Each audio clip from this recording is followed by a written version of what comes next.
Stop scrolling for just a second, because this story will shake you to your core and remind you why kindness still matters in America today. And before we begin, if you believe ordinary people can still change the world, hit subscribe right now, because stories like this prove that hope is alive in the most unexpected places. On a freezing October night in South Chicago, when rain slashed sideways through flickering streetlights and most people hurried past without making eye contact, Mariah Jenkins tightened her threadbare coat around her shoulders and hurried down Madison Street, her sneakers soaked through, her mind racing with worries about rent, groceries, and whether the electric company would finally shut off the power this time.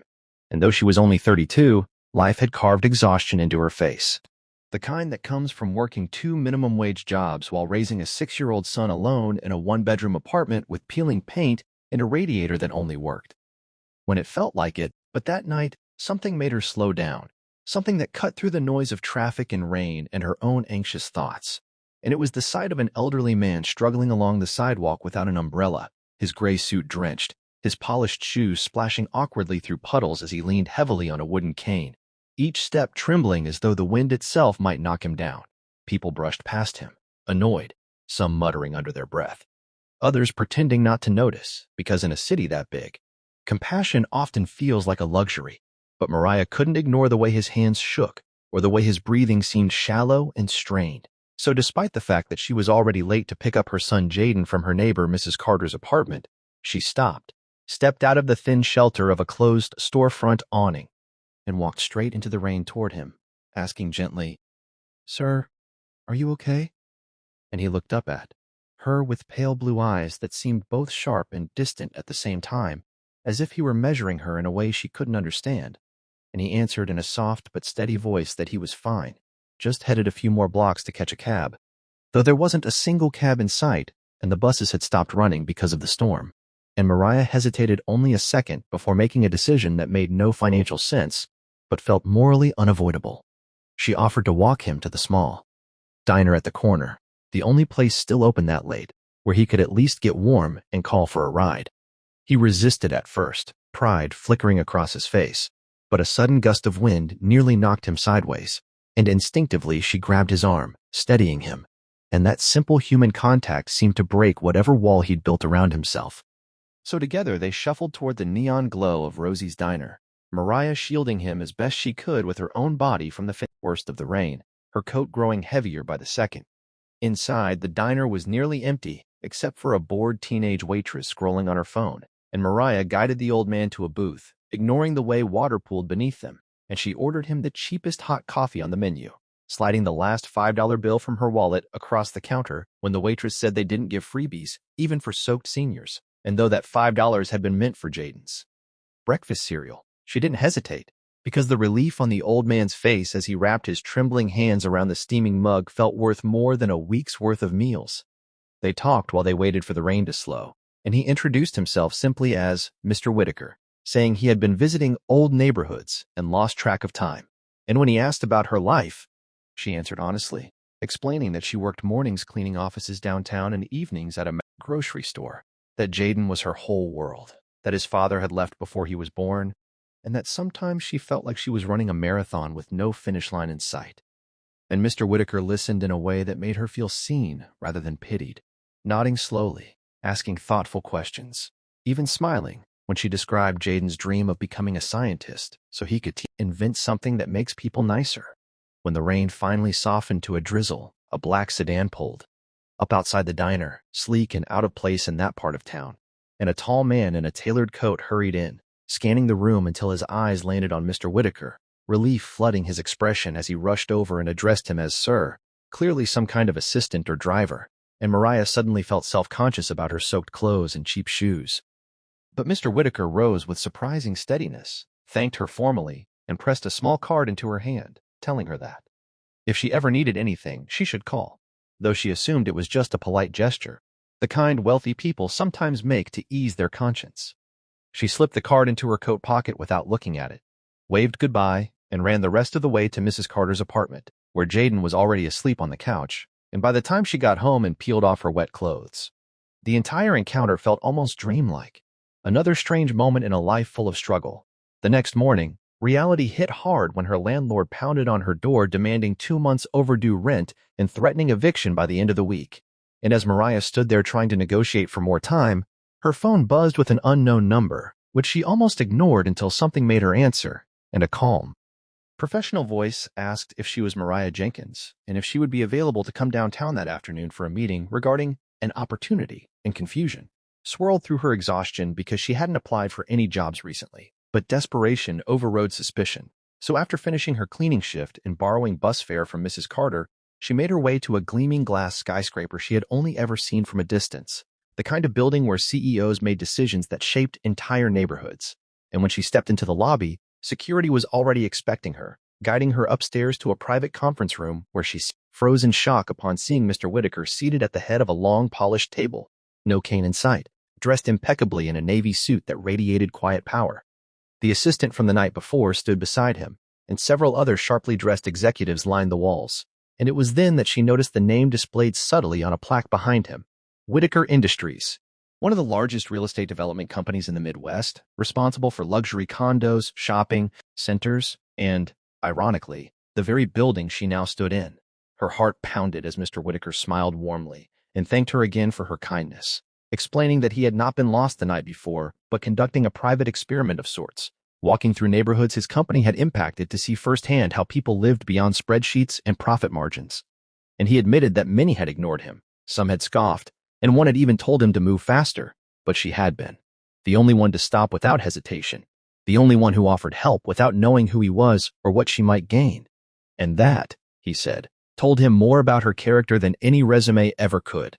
Mariah stood speechless as he continued, revealing that he had recently established a foundation aimed at investing in underprivileged communities, not just through buildings, but through people. And he wanted her to lead a pilot program focused on single parents striving to improve their lives, offering mentorship, childcare assistance, and educational grants. And she nearly laughed in disbelief, certain there must be a catch, because people like her didn't get handed life-changing opportunities in glass towers. But Mr. Whitaker anticipated her skepticism and explained that he believed the best leaders often came from those who had lived the struggle firsthand, who understood the daily balancing act of survival and hope. And he offered her a salaried position with benefits, training included, plus immediate assistance to stabilize her housing situation so she and Jaden would not face eviction. Tears blurred her vision as months of pent-up fear cracked open. Yet even then she asked the question that mattered most. Why me, truly? And Mr. Whitaker leaned forward, his expression turning serious as he confessed that decades earlier, when he had been a young entrepreneur on the brink of bankruptcy, a stranger had once helped him in a moment of humiliation without knowing his potential. And that small act of dignity had fueled his determination to rebuild and eventually succeed. And he had never forgotten it. And last night, in the rain, he saw that same instinctive compassion in her, and he wanted to invest in it the way someone had once invested in him. Stunned, but resolute, Mariah accepted, though the transition was far from easy, because stepping into a corporate world filled with jargon, politics, and subtle prejudice proved more intimidating than scrubbing office floors at dawn. And some executives questioned Mr. Whitaker's decision, whispering that she lacked formal education and experience. But he silenced them by assigning her a seasoned mentor and insisting that innovation required courage. And over the following months, Mariah immersed herself in, learning everything from budgeting to community outreach strategies, often staying late to study after putting Jaden to bed, driven by a fierce determination not to waste the opportunity born from a rainy night. However, just as stability began to settle into her life, a twist emerged that threatened to unravel everything. Investigative journalists published an expose accusing Whitaker Industries of unethical land acquisitions years earlier, including properties in Mariah's own neighborhood, that had displaced families through legal loopholes, and activists began protesting outside the headquarters, calling Mr. Whitaker a profiteer disguised as a philanthropist. And when Mariah read the article, her stomach dropped because one of the highlighted cases involved the foreclosure of her late mother's house a decade ago, a loss that had pushed her into the cycle of renting and financial insecurity in the first place. And suddenly, the man who had changed her life stood at the center of her deepest wound. Confronting him required every ounce of courage she possessed, but she marched into his office and demanded the truth, her voice shaking yet unwavering. And to her surprise, he did not deflect or deny, but admitted that in his relentless pursuit of growth, he had once prioritized expansion over empathy, relying on lawyers to navigate gray areas that, while legal, were not always just. And he confessed that the weight of those decisions had haunted him, motivating the very foundation he now sought to build. And Mariah faced a crossroads: walk away in righteous anger, or stay and fight to transform the company from within. After a sleepless night watching Jaden dream peacefully beside her, she chose the harder path, returning to the office with a proposal to create a restitution initiative for families harmed by past developments, funded directly by a percentage of company profits. And though board members resisted fiercely, arguing it would set a costly precedent, Mr. Whitaker shocked them by backing her plan publicly, stating that legacy meant nothing without integrity, and thus began a turbulent but transformative chapter in which Mariah not only directed community programs but also helped spearhead policy reforms within a billion-dollar corporation. Months turned into a year, and the Foundation's pilot program flourished, assisting dozens of single parents with scholarships, job placements, and affordable housing. And Mariah became a symbol of authentic leadership, frequently invited to speak at city council meetings and nonprofit conferences. Yet the most profound moment came quietly one evening when she visited a renovated housing complex, funded by the Restitution Initiative, and met a young mother who reminded her painfully of herself, exhausted but hopeful. And as they talked, the woman revealed that her family had once been displaced by Whitaker Industries, but now had been offered priority placement in the new development along with financial counseling, and gratitude rather than bitterness filled her eyes. And in that instant, Mariah understood the full circle of what had begun in the rain. Still, another twist waited in the shadows, because Mr. Whitaker's health, which he had downplayed, began to deteriorate rapidly, and doctors diagnosed a serious heart condition requiring risky surgery. And before entering the hospital, he summoned Mariah to his side, handing her a sealed envelope and instructing her to open it only if something happened to him. And fear gripped her as she realized how deeply she had come to value the once stranger who had tested humanity on a stormy sidewalk. And when complications during surgery left him in a coma, the company's board attempted to seize control, quietly moving to dismantle the Restitution Initiative and scale back community investments under the guise of fiscal responsibility, assuming Mariah lacked the authority to stop them.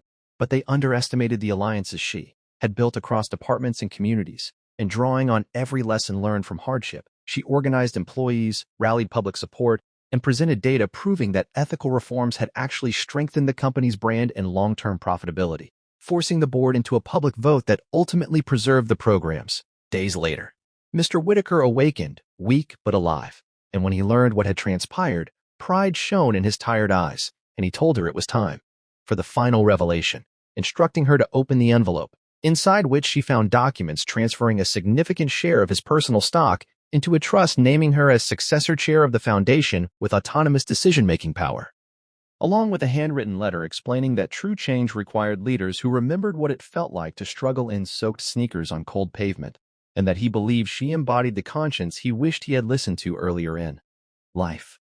Tears fell freely as she read his words, recognizing that the transformation between them had not been one-sided, that her compassion had sparked his redemption just as his opportunity had reshaped her destiny. Years later, as Mariah stood at a podium overlooking a community center built on land once marked for luxury condos, Jaden, now a confident teenager, volunteering beside her, she recounted the story of a rainy night when she almost kept walking, when $5 felt too precious to give away, when exhaustion nearly overpowered empathy. And she told the crowd that none of them could predict which small act of kindness might ripple outward into generational change. Because sometimes the person you help is not just a stranger but a crossroads disguised as one. And as applause echoed through the hall and cameras flashed, she caught sight of Mr. Whitaker seated in the front row, thinner and grayer, but smiling with quiet satisfaction. And she realized that while money had altered her circumstances, it was integrity that had altered her life forever, proving that even in a world driven by profit and power, a single mother with nothing but compassion to spare could shift the trajectory of an empire simply by refusing to look away from a man walking alone in the rain.